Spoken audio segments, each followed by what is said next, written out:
Bienvenidos, hermanos. No sé, a los que no pude saludar, hoy me tienen a mí como su servidor. Y nada, el tema, como bien vemos en pantalla, vamos a estudiar el libro de Jueces. Y el título de hoy se llama Jueces, fracaso total de Israel. En realidad el tema de hoy iba a ser otro, pero estaba referido al libro de Jueces, en realidad a un personaje, que es Gedeón. Pero Dios me mostró otra cosa. Dios me dijo que vea por otro lado, que lo miro por otro lado. Así que bueno, vamos a ver ahora que Dios nos va a mostrar a través de este libro cosas que realmente, bueno, para este libro fueron desastrosas, pero nos deja una clara enseñanza. Bien, antes que nada vamos a dar tipo una introducción. ¿Alguno leyó el libro de Jueces con anterioridad? Aparte de los pastores, ¿no? Claro, sí, si no sería raro. ¿No? Bueno. Bien dicho. Parece mi abuela, dice eso también. Bien, bueno. Entonces, ¿qué decir? Recordemos que después de que Josué haya guiado al pueblo de Israel a la tierra prometida, al interior, él les llamó a ser fieles a la palabra de Dios, obedeciendo sus mandamientos y su palabra. Y ellos demostrarían a todas las naciones cómo es Dios. Bien, ahora bien, como tenemos en pantalla, adelantame una, por favor, Juanma. El libro de Jueces comienza con la muerte de Josué, que lo podemos ver en el capítulo de Jueces, capítulo 1, versículo 1. Busquémonos ahí en nuestras Biblias. Vamos a leer un poquito mucho, así que estén atentos. Jueces, capítulo 1, versículo 1. Tengo los dedos fríos, perdón. Bien, no, solamente mencionaron, ¿no? Aconteció después de la muerte de Josué, ¿no? Y continúa el pasaje, ¿no? Pero vemos que esto se sitúa luego de la muerte de Josué. Y vemos que el libro nos cuenta básicamente el fracaso completo de Israel, como bien vemos en el título. El nombre del título viene por los tipos de líderes que tenía el pueblo de Israel. La palabra jueces no es capaz a algunos se le viene a la mente un tribunal, ¿vieron? Cuando el juez tiene la orden de bajar el martillo se llama. Bueno, eso no es, como bien tenemos ahí en pantalla, un dibujito lindo, ¿no? Se podría decir. Pero no, es algo distinto. Acá vemos que los jueces eran líderes guiados por Dios, dentro de las tribus de Israel. He buscado un poquito, he navegado y me he encontrado que eran líderes regionales de esa época, que eran políticos militares, algo así como el jefe tribal de una tribu. Bien, entonces, ahí a la derecha, ¿qué vemos? Dice advertencia. ¿Por qué? Porque el libro de Jueces es un libro perturbador. No es un libro no es como el Evangelio, podríamos decir. Es algo completamente distinto, es un libro violento. Cuando veamos ahora en los pasajes lo vamos a notar. Hay que estar muy atento a la palabra de Dios y prestar mucha atención. La historia entonces nos cuenta la corrupción del pueblo de Israel, de su mal liderazgo, vamos a ver. Y básicamente de cómo fueron semejantes al pueblo cananeo, ¿no? Pero esta triste historia debe generar en nosotros una esperanza para el futuro. En los demás libros se va a notar. Y esto lo podemos ver en la manera en que el libro está narrado, está diseñado. Bien, hay una larga introducción que prepara el escenario para el fracaso de Israel. ¿Puedes pasarme, Juanma, por favor, la otra? Ahora muy bien, nos vamos a detener en este capítulo, que es el capítulo 1. Prepara el escenario para el pueblo de Israel. Bien. Acá vemos en el capítulo 1 al capítulo 2, lo vamos a leer en un ratito, que no pudieron, las 12 tribus del pueblo de Israel no pudieron quitar o echar, se podría decir, al pueblo cananeo. Pero lo vamos a definir en 3 secciones. La primera, la inicial es esta, que podemos ahí, que Israel falla en expulsar a los cananeos. Pásenme por favor la segunda. Luego vamos a volver de nuevo. Luego tenemos la corrupción de los jueces de Israel. Y por último, tenemos, ahí está, la corrupción, la misma, pero está más enfocado al título que tenemos ahí en pantalla. Dice, en esos días no había rey en Israel. Y cada uno hacía lo que bien le parecía. Bien, volvamos a la primera, por favor. Muy bien. En la primera parte que nos vamos a buscar en este momento, le encontramos cómo las tribus de Israel no pudieron quitar del territorio de la tierra prometida a los pueblos que quedaban ahí. Pero aunque Josué, haya derrotado a la mayoría de las ciudades cananeas, todavía vemos que quedaron parte de ese pueblo ahí. Había mucha tierra que conquistar. Pero bueno, ahora el Señor nos va a guiar un poquito para ver qué es lo que nos quiere transmitir en esta mañana. Vamos a leer el capítulo 1 de Jueces, versículo 19. Vamos a ir salteando de poquito a poquito. 1:19. Dice,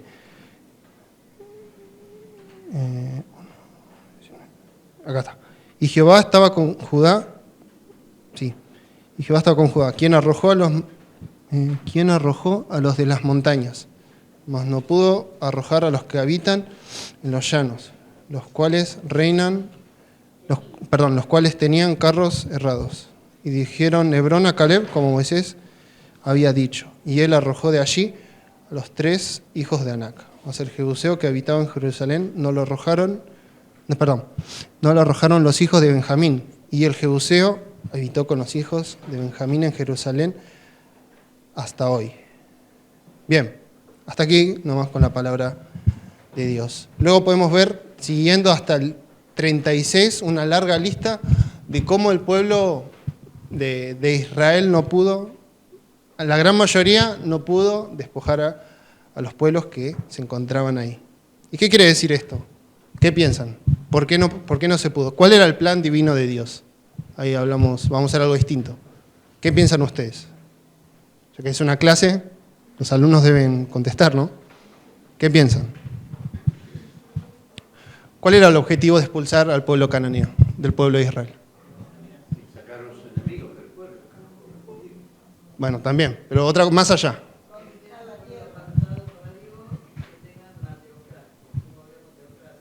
Bien, muy bien. Ahí en pantalla vemos por la corrupción moral que iban a tener el pueblo de Dios. Exactamente. Muy bien. Sí, es todo eso. Por eso, Dios no quería que sean como ellos. Dios no quería que se acostumbren a sus culturas. Porque sabemos que el pueblo cananeo tenía costumbres que no eran acorde a Dios. Una de ellas, podemos verlo acá en la Biblia, pero ahí dice, mediante sacrificio de niños a dioses paganos. Uno que se me viene a la mente es el dios Moloch, ¿puede ser? Que se hacía estos sacrificios, mediante este sacrificio de niños, ¿no? Qué triste, ¿no? Y qué difícil debe ser eso, para ese pueblo, ¿no? Pero bueno, vemos que Dios tiene un plan divino para el pueblo de Israel. Ahí vemos que dice un pueblo santo. Dios quería que el pueblo de Israel sea un pueblo santo. Pero vemos que con el paso de los capítulos vamos a ver que no es así. Se convierte como un pueblo cananeo, porque no terminan haciendo el plan de Dios, conforme al plan de Dios. El capítulo 2 ahora describe cómo Israel simplemente se estableció con los cananeos viviendo en esas áreas, ¿no? Lo podemos ver en Jueces 2, 10 al 15. Dice, y toda aquella generación también fue reunida a sus padres y se levantó después de ellos otra generación que no conocía a Jehová, ni la obra que él había hecho por Israel. Después los hijos de Israel hicieron lo malo ante los ojos de Jehová y sirvieron a Baales. Dejaron a Jehová, el Dios de sus padres, que los había sacado de la tierra de Egipto, y se fueron tras otros dioses, los dioses de los pueblos que estaban en sus alrededores, a los cuales adoraron y provocaron a ir a Jehová, y dejaron a Jehová, y adoraron a Baal y a Astarot. Y se encendió contra Israel el furor de Jehová, el cual los entregó en manos de robadores, que los despojaron, y los vendió en manos de sus enemigos de alrededor. Y no pudieron ya hacer frente a sus enemigos. Por donde quiera que salían, la mano de Jehová estaba contra ellos, para mal, como Jehová había dicho, y como Jehová se lo había jurado, y tuvieron gran aflicción, ¿no? Acá podemos ver cómo el pueblo de Israel terminó cayendo ante esto, ¿no? Terminó siguiendo las costumbres de ese pueblo y vemos cómo dejaron de lado al Señor, vemos cómo le dieron la espalda. Y tristemente el Señor es un Dios celoso, como vemos en su palabra. Él es el único digno de recibir toda la adoración y por eso les concedió a que sean como cautivos por ese pueblo, ¿no? También lo podemos ver en el libro del Éxodo, con el pueblo de Israel mediante el pueblo egipcio, ¿no? Israel se vuelve como los cananeos, ¿no? Y tristemente fue así, porque así pecarían contra Dios, de manera que Dios les permitiría ser sus esclavos y oprimidos por ellos. Pásame por favor la siguiente. Pero, Rodrigo, ¿cuál Dime. es la aplicación contemporánea de esa enseñanza? Bueno, eso está al final. La idea es estudiar primero el libro y luego hay una conclusión que engloba todo, una aplicación personal, por supuesto. Sí. Acá solo estamos viendo lo que pasó en ese tiempo. Ahora vamos a estudiar la corrupción que tuvieron los jueces del pueblo de Israel, las malas decisiones que tomaron y su carácter, que fue un desastre, podríamos decir. Acá, seguimos. Así que Dios levantaría un libertador. En su tiempo levantaría un libertador, como vamos a ver en unos momentos, que sería un juez de entre Israel, que derrotaría al enemigo y traería paz al pueblo. Pero eventualmente volvería a pecar y se volvería a hacer el ciclo de nuevo. Hacen las cosas bien, Dios manda un libertador. Tratan de mejorar, de hacer las cosas bien, el libertador muere y luego se vuelve a cumplir el ciclo de nuevo. El pueblo caería y así, empezaría todo de nuevo. Esto se repite para cada uno de los jueces. Capítulo 1, Sí, 19 lo dice. tal cual. ¿Sí? No lo tengo, no lo dije. Bien, acá podemos ver en la pantalla a algunos de los principales jueces, porque vemos que acá en el libro también de jueces se nombra algunos, pero no se da mucho énfasis en ellos. Podemos separarlos por cuatro tipos de jueces. Algunos de ellos fueron bastante buenos, como vemos ahí, hay 3 buenos. Gedeón, que ese era el tema en realidad que se iba a hablar en esta mañana, pero bueno, vamos a estudiar todo el libro. A Jefté, y al último, que es el malo, y al último, que fue el peor de todos, Sansón. Bien, las primeras 3 historias que vamos a ver ahora, de los bastante buenos, las encontramos en el libro de Jueces, capítulo 3, versículo 7. Vamos a leer. Exactamente. El título dice, Otoniel liberta a Israel de Cusán Risataim. Dice, hicieron pues los hijos de Israel lo malo ante los ojos de Jehová, y olvidaron a Jehová su Dios, y sirvieron a Baales y las imágenes de acera. Y la ira de Jehová se encendió contra Israel, y los vendió en manos de Cusán Risataim, rey de Mesopotamia. Y sirvieron los hijos de Israel a Cusán Risataim 8 años. Entonces clamaron los hijos de Israel a Jehová. Y Jehová levantó un libertador a los hijos de Israel y los libró. Esto es, a Otoniel, hijo de Cenaz, hermano menor de Caleb. Y el espíritu de Jehová vino sobre él y juzgó a Israel. Y salió a batalla.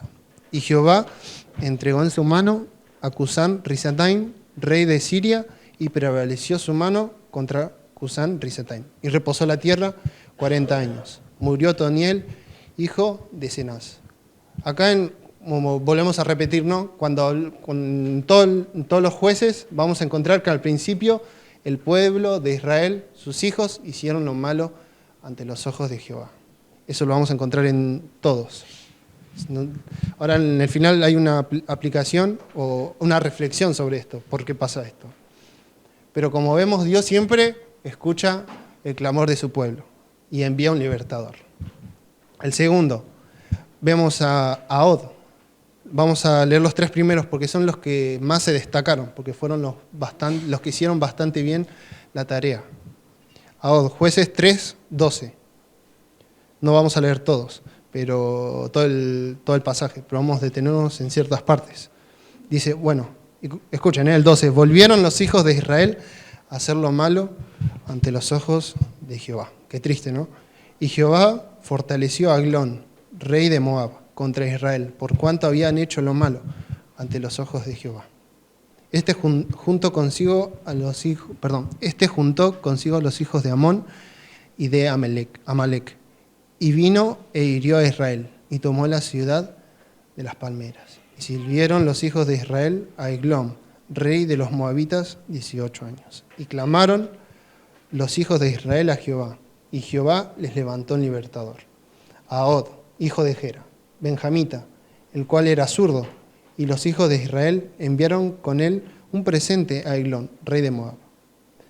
Y a Od se había hecho un puñal de 2 filos, de 1 codo de largo, y se lo ciñó debajo de sus vestidos, a su lado derecho. Él entregó el presente a Eglón, rey de Moab, y era Eglón hombre muy grueso. Bien. Y nada, en el 29, ya terminando el pasaje, dice, y en aquel momento, bueno, mataron a los moabitas como 10.000 hombres, todos valientes y todos hombres en guerra, no escapó ninguno. Así fue subyugado Moab aquel día bajo la mano de Israel, y reposó la tierra 80 años. Bien, vemos que acá se repite lo mismo, siempre se repite la misma historia. Vemos cómo el pueblo de Israel otra vez cae ante los ojos de Dios, y vemos cómo Dios lo entrega a ese pueblo, ¿no? Y vemos como Dios, a través de las súplicas de su pueblo, les envía un libertador y les trae paz. Pero esa paz es momentánea, porque vemos que el pueblo de Israel otra vez cae.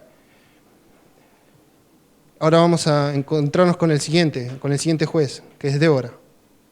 Débora, capítulo 4. Solo leemos el versículo 1. Después de la muerte de Ahod, los hijos de Israel volvieron a hacer lo malo ante los ojos de Jehová. Y Jehová los vendió en mano de Javín, rey de Canaán, el cual reinó en Azor. Y el capitán de su ejército se llamaba Sísera, el cual habitaba en Aroset Goim. Bien, y nada, se repite lo mismo. Qué triste es ver cómo el pueblo de Israel siempre cae con la misma piedra, ¿no? Ver cómo se descarría el pueblo de Dios. Y es algo muy peculiar porque podían ver la gloria de Dios en frente de ellos, como pasó antes, ¿no? En el pueblo de Israel, luego de haber sido liberados por el pueblo egipcio, ¿no? Mediante Moisés, ¿no? Vemos cómo el Señor hizo grandes maravillas, los libró de cuando el pueblo egipcio los acorraló, y vemos cómo Dios levantó el mar y pasaron en tierra seca, ¿no? Pero sin embargo ese pueblo se olvidó de todas esas creencias, se olvidó de cómo Dios los protegió y cómo los cuidó. Y vemos cómo el pueblo de Israel paga a su Señor de esta manera. Es triste. Por eso el título de esta clase o de hoy en día es Jueces, el fracaso de Israel. Pero bueno, seguimos. Las historias de los siguientes 3 jueces son un poco más largas, la que vamos a ver ahora. Pero se enfocan en el fallo del carácter que tenían ellos, quienes se hacen y se vuelven peor cada vez. El primero de ellos, como tenemos ahí en pantalla, Gedeón. Podemos ver que en el pasaje que habla sobre Gedeón comienza bastante bien. La verdad que sí, empieza bastante bien. En el capítulo 6, llamamiento de Gedeón. No lo vamos a leer. Pero vemos que es un hombre cobarde. Lo podemos ver en el versículo 15. Dice, entonces le respondió, Dios se le presentó a Gedeón y le dijo, hombre valiente, en el versículo anterior, podemos ver. Y dice el 15, entonces le respondió, Señor mío, con que salvaré yo a Israel, he aquí, mi familia es pobre en Manasés, y yo el menor en la casa de mi padre. Y me ponía a pensar, ¿no? Cuando leía este pasaje, ¿no? Parece que era discípulo de Moisés, ¿no? Porque vemos que ponía excusas que capaz eran válidas. O sea, no sabemos la situación del momento, no sabemos cómo se sentía el pueblo de Israel. Así que bueno, por un lado no podemos juzgarlo ni nada, no somos quién, ¿no? Y vemos que eventualmente confía en Dios para usarlo y poder salvar al pueblo, ¿no? Así que derrota a un enorme ejército de madianitas con solo 300 hombres. En el capítulo 7 lo vemos, en el versículo 7. Dice, entonces Jehová dijo a Gedeón, con estos 300 hombres que lamieron el agua os salvaré, y entregaré a los madianitas en tus manos. Y váyase toda la demás gente, cada uno a su lugar. No, vemos que con solo 300 hombres, Acá no aclara, ¿no?, el pasaje, pero vemos que era un numeroso ejército que tenían ellos. Pero vemos que cómo el Señor los utiliza y pueden derrotarlos. Y no fueron con espadas o con escudos bien preparados. Ahí un poquito más abajo, en el versículo 16, vemos que fueron así, con antorchas y con cántaros de barro. Repartieron los 300 hombres en 3 escuadrones. Dijo a todos ellos, trompetas en sus manos y cántaros vacíos, con teas ardiendo dentro de los cántaros. Dios no siempre usa la violencia para poder liberar a su pueblo. Dios, con lo que tengas, con lo que vos tenés, con lo que el Señor te dio, vas a poder hacer grandes cosas para la obra del Señor. Pero vemos que no termina ahí. Parece que todo color de rosas, ¿no? Gedeón parece que lo está haciendo bastante bien, pero no. Más adelante podemos ver que Gedeón tiene un carácter horrible, pésimo, bastante malo, y asesina a un grupo de israelitas porque no lo ayudaron. En el capítulo 8, versículo 15, podemos ver. Dice, y entrando a los hombres de Sucot, dijo, he aquí a Seba y Salmuna, acerca de los cuales me saeristeis, bueno, diciendo, están ya en tu mano Seba y Salmuna, para que demos nosotros pan a tus hombres cansados. Y tomó a los ancianos de la ciudad y espinos y abrojos del desierto, y castigó con ellos a los de Sucot. Asimismo, derribó la torre de Peniel y mató a los de esa ciudad. Vemos cómo iba bien, estaba haciendo las cosas conforme al plan divino de Dios, pero vemos cómo se terminó desviando. Y de ahí todo va de mal en peor, ¿no? Él hace un ídolo con el oro que ganó en sus batallas. Pero después muere y el pueblo nuevamente termina cayendo, adorando a ese Dios falso. En Jueces capítulo 8, versículo 33. ¿No? Y el ciclo comienza de nuevo. Podemos ver que no todo es color de rosas para el pueblo de Israel. Seguimos con los malos. Acá uno de ellos. Dice, el siguiente es Jefté, en el capítulo 11. Los nombramos para poder tener, porque son, estamos bastante mal de hora. Pero bueno, quien es algo así, como un jefe, yo me puse como un jefe de matón de mafia, ¿no? Porque en el versículo 3 del capítulo 11 dice, huyó, pues, Jefté de sus hermanos y habitó en tierra de Tob, y se juntaron con él hombres ociosos, los cuales salían con él, ¿no? Leí en otra versión que lo seguían personas rebeldes, ¿no? Y me ponía a pensar, ¿no?, que eran tipo un jefe de la mafia, era considerado capaz en esa época. Y cuando las cosas se ponen mal para el pueblo de Israel, los ancianos los llaman y le ruegan ayuda, le pide que los salve. Y Jefté era un líder efectivo, porque derrotó al pueblo de los amonitas. Pero vemos más adelante que estaba tan poco familiarizado con las creencias del pueblo de Israel que tomó una decisión mal, porque lo trató como un dios cananeo, ¿no? Porque jura sacrificar a su hija si gana la batalla en el capítulo 11, versículo 39. No lo leemos por amor al tiempo. Pero bueno, vemos cómo esta historia cada vez se pone peor, ¿no? Nos muestra qué tan bajo ha caído el pueblo de Israel. Porque ya no conocen el carácter de su propio Dios. Ya no lo conocen. Parece que es un dios cananeo.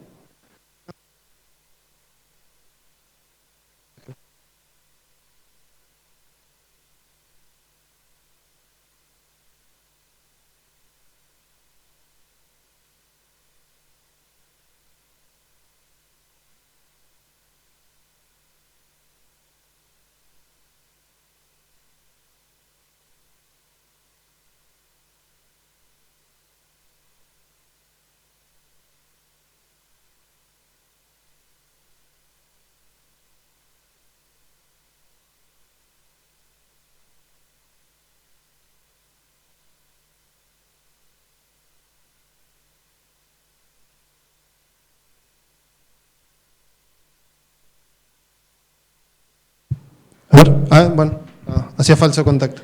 Ok, bien. Ganó muchas batallas estratégicas. ¿Saben por qué? ¿Cuál era la cualidad de Sansón? Su fuerza. Bien. Le ganó a muchos filisteos. Pero a costa de eso, le costó su propia integridad, ¿no? Vemos al final del pasaje que nos cuenta la historia de Sansón. Y terminó su vida con un violento asesinato en masa a ese pueblo, en Jueces capítulo 16, versículo 30.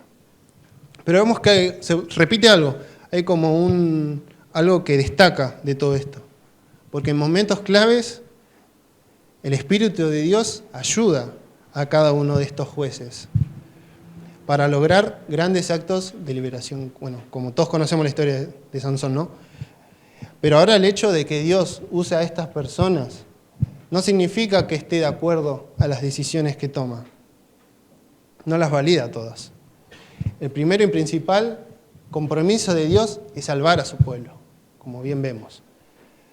Vemos que su gran amor y su gran misericordia, a pesar de la traición que le hacen, Él quiere que su pueblo sea salvo. Pero tiene que trabajar en ellos todavía, porque tenían líderes corruptos. Así que lo obra a través de ellos. En esta parte ahora nos muestra lo mal que se han puesto las cosas. Y para colmo no es todo, falta un poquito más. Dice, ya no podemos diferenciar entre israelitas y cananeos. Y estos eran solo los líderes. Y la sección final, ahora sí, pasame Juanma, por favor. Ya es como un todo, tocando fondo ya lo peor. Dice, hay dos historias trágicas. Encontramos en el capítulo 17 y en el 18. La primera es acerca de un israelita llamado Micaía. ¿Alguno lo leyó? ¿Lo pudo leer? Si no, no pasa nada. Dice que construye un templo privado para adorar a un dios, a un ídolo, y en lugar es saqueado por un ejército privado de la tribu de Dan. Así que ellos llegan y se roban todo. Y luego van y queman la pacífica ciudad de Lais y asesinan a todos sus habitantes. Cuando Israel olvida de su Dios, es algo para destacar, ¿no? Los más fuertes se salen con la suya. Tristemente es así. Y lo podemos ver también en la actualidad. Y la triste historia, la última historia, perdón, es aún peor. No la vamos a leer. Ahí por eso es muy perturbadora. ¿Por qué? Porque se trata de un abuso sexual. Jueces capítulo 19, versículo, lo ponemos, del 22 al 28. Y cuando lo leía me agarraba como, no sé si les pasa, pero cuando leen algo que te hace temblar, te hace sentir cómo puede ser esto que esté pasando. Lo leemos, el 22, porque es importante. 19, 22. Dice, pero cuando estaban gozosos, he aquí que los hombres de aquella ciudad, hombres perversos, rodearon la casa, golpeando la puerta y hablaron al anciano, dueño de la casa, diciendo, saca al hombre que ha entrado en tu casa, para que lo conozcamos. Acá se encontraba un levita con su concubina. Y salió a ellos el dueño de la casa y les dijo, no, hermanos míos, os ruego que no cometáis este mal, ya que este hombre ha entrado en mi casa, no hagáis esta maldad. He aquí que mi hija virgen y la concubina de él, yo os las sacaré ahora. Humilladlas y haced con ellas como os parezca, y no hagáis a este hombre como tan infame. Mas aquellos hombres no le quisieron oír, por lo que tomando aquel hombre a su concubina, lo sacó y entraron a ella. Y abusaron de ella toda la noche, hasta la mañana, y la dejaron cuando apuntaba el alba. Hasta ahí nomás. La palabra de Dios siempre te hace volar la cabeza, ¿no? Y la última, y no es todo, como la frutilla del postre se podría decir. Esto conduce, debido a ese acto, una guerra civil en el pueblo de Israel, ¿no? Solo faltaba eso, ¿no? Pero ¿esto qué nos quiere decir? ¿Qué nos quiere hacer llegar con este libro, no? Solo la única esperanza, o lo que pienso yo, ¿no?, queda en esa frase. Dice, en esos días no había rey de Israel, y cada uno hacía lo que bien le parecía. Acá vemos que esta frase se repite 4 veces. Lo podemos encontrar en el 17.6, en el 18.1, en el 19.1 y en el 21.25. ¿Qué quiere decir esto? Esto nos deja listo ahora el escenario para que los siguientes libros bueno, cuando podamos leerlos, ¿no? Que nos cuenten los orígenes de los futuros reyes de la familia del rey David, ¿no? El libro de Ruth, y también los orígenes del reinado de Israel mismo, ¿no? El libro de Primera Samuel, ¿no?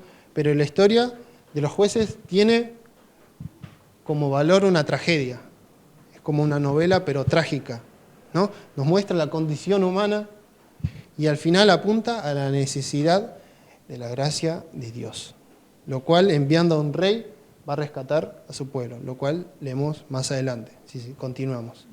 Ahora sí, una conclusión, no todo es malo, ¿no? ¿Qué podemos sacar de este libro? Ahora sí, pásame, Juanma. Conclusiones. Dios utiliza a personas como vos y yo, ¿para qué? Para llevar a cabo su obra. Ahí he notado algunos. Jacob, un mentiroso, fue patriarca de la nación israelita. Podemos ver a José, un esclavo, que pudo salvar a su familia. Moisés, como bien mencionamos antes, pastor en exilio y asesino, liberar al pueblo de Israel. Gedeón, uno de los jueces, un campesino, liberar a Israel de Madián. Jefté, hijo de una prostituta, ahí justo no lo leímos, pero se encontraba ahí, liberar a los israelitas de los amonitas. Y David, uno de los grandes, un niño pastor y más joven de la familia, el rey más grande en toda Israel, ¿no? Esta es una de las conclusiones que podemos sacar. Dios nos puede utilizar a cada uno de nosotros, pero es solamente si le dejamos el lugar para que pueda obrar en nosotros. También podemos ver que Dios es un Dios celoso. Éxodo 34, ¿quién lo puede leer? Éxodo 34, versículo 14.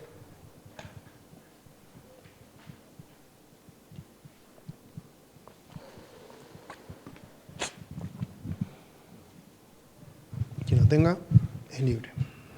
Porque no te has de inclinar a ningún otro Dios, porque Jehová, tu Señor es celoso, Dios celoso es. Gracias.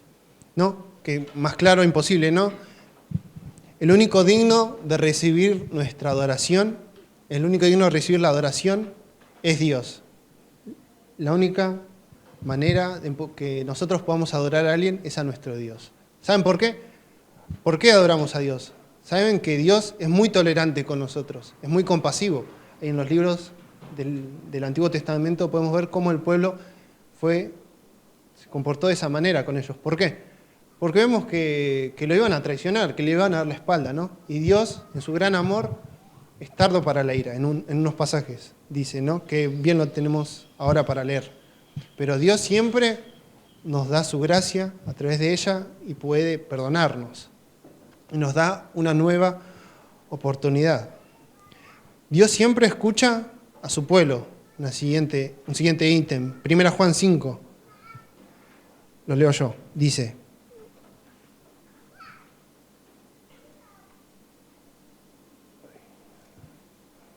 Primera Juan, capítulo 5, versículo 13.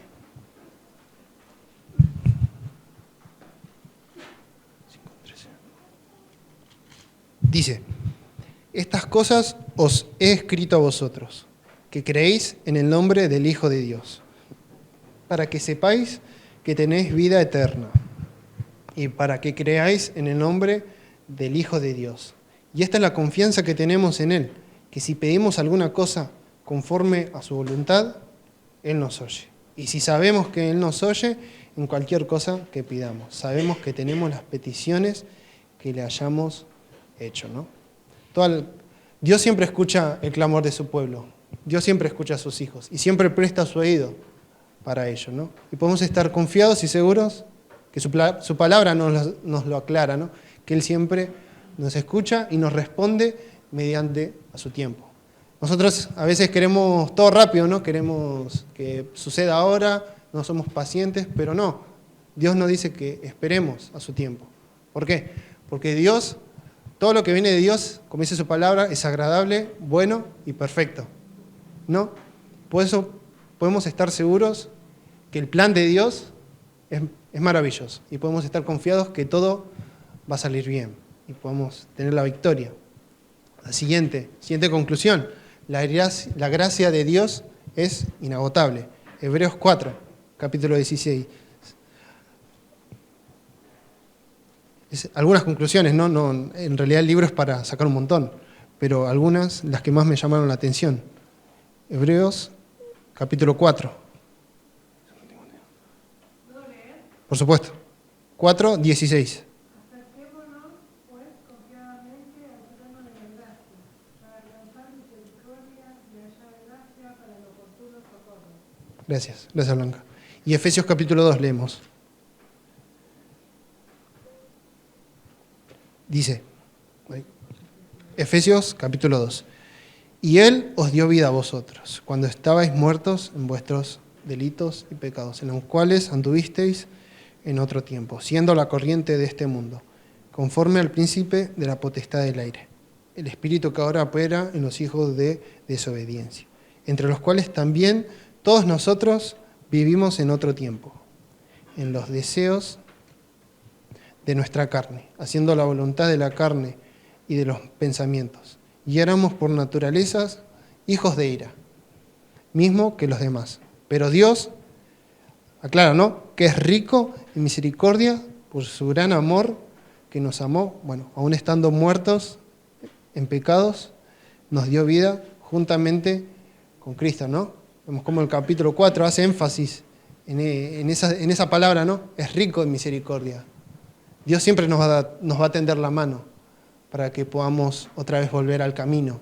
Dios siempre. Él quiere que tengamos una relación sincera con Él, íntima.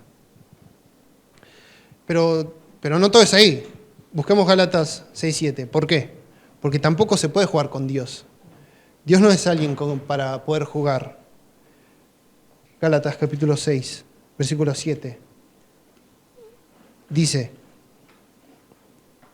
no os engañéis, Dios no puede ser burlado. Pues todo lo que el hombre sembrare, eso también segará. No, que claro, ¿no? Dios no puede ser burlado, no podemos engañar a Dios. ¿Por qué? Porque Él lo sabe todo. Él conoce nuestro interior, conoce nuestros pensamientos, nuestro corazón, qué es lo que tenemos dentro. Por eso no podemos hacer eso. ¿Por qué? Porque Dios ya lo sabe todo. No pasa por alto nada a Dios, porque Dios tiene el control de todas las cosas y sabemos que Dios siempre lo sabe todo. Pero también vemos que es un Dios justo en Eclesiastés, capítulo 3. Vemos como Dios, a través en el libro de Jueces, vemos cómo paga el pueblo de Israel a Dios a través de la traición. Bueno, está bien, Dios no tiene por inocente al culpable y les va a hacer que sean oprimidos por ese pueblo. Eclesiastés 3, versículos 16 y 17. Estamos perfectos. Dice, 16 y 17. Vi más debajo del sol el lugar del juicio, allí impiedad, y en el lugar de la justicia, allí iniquidad. Y dije yo en mi corazón, al justo y al impío juzgará Dios, porque allí hay un tiempo para todo lo que se quiere y para todo lo que se hace. Y Números 14, también en relación con este pasaje. Números capítulo 14, versículo 18.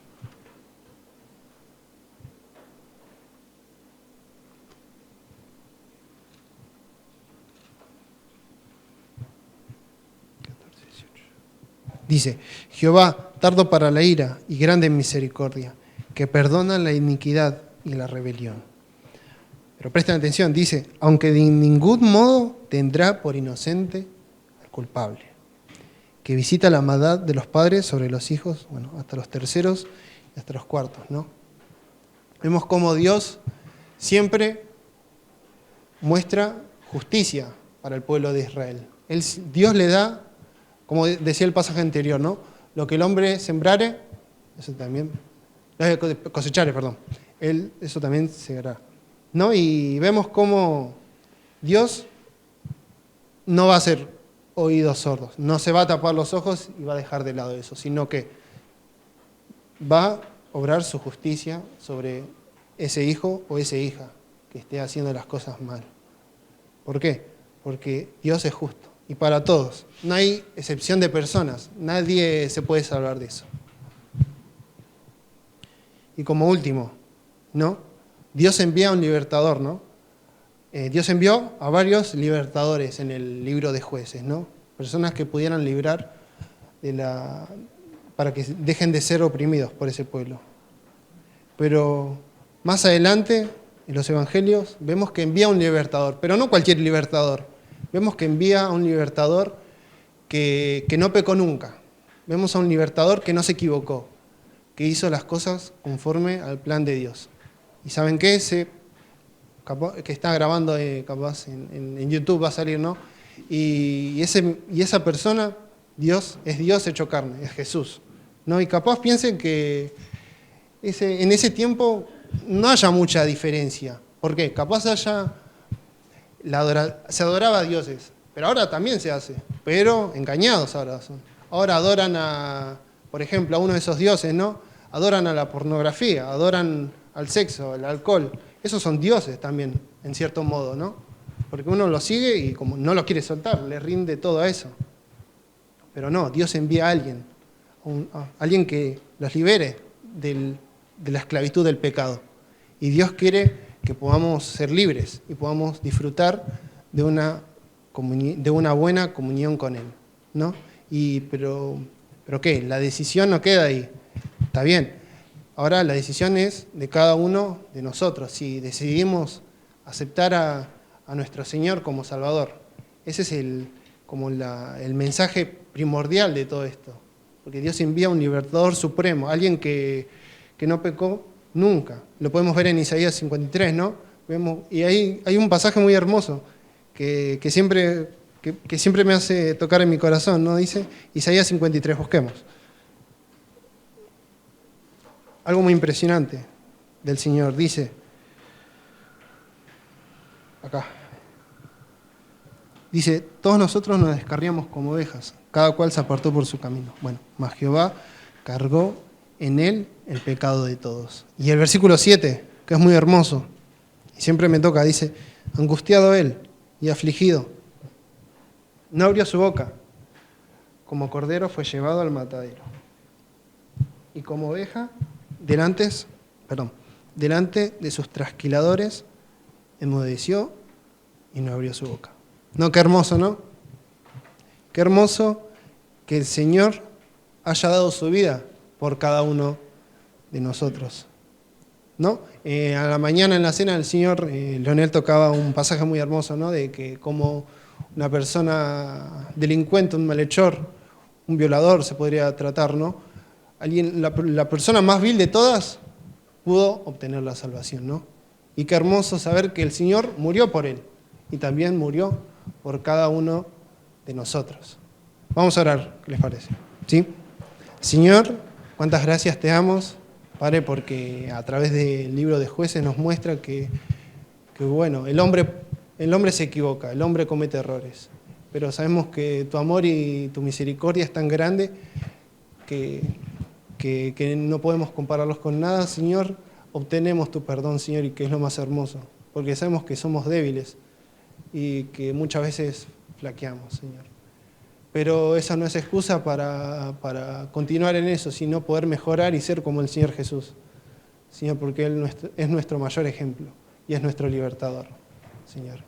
Gracias, porque a través de Él ahora tenemos la salvación, porque ya no somos oprimidos, Señor, por el mundo, sino que tenemos la vida eterna asegurada, Señor.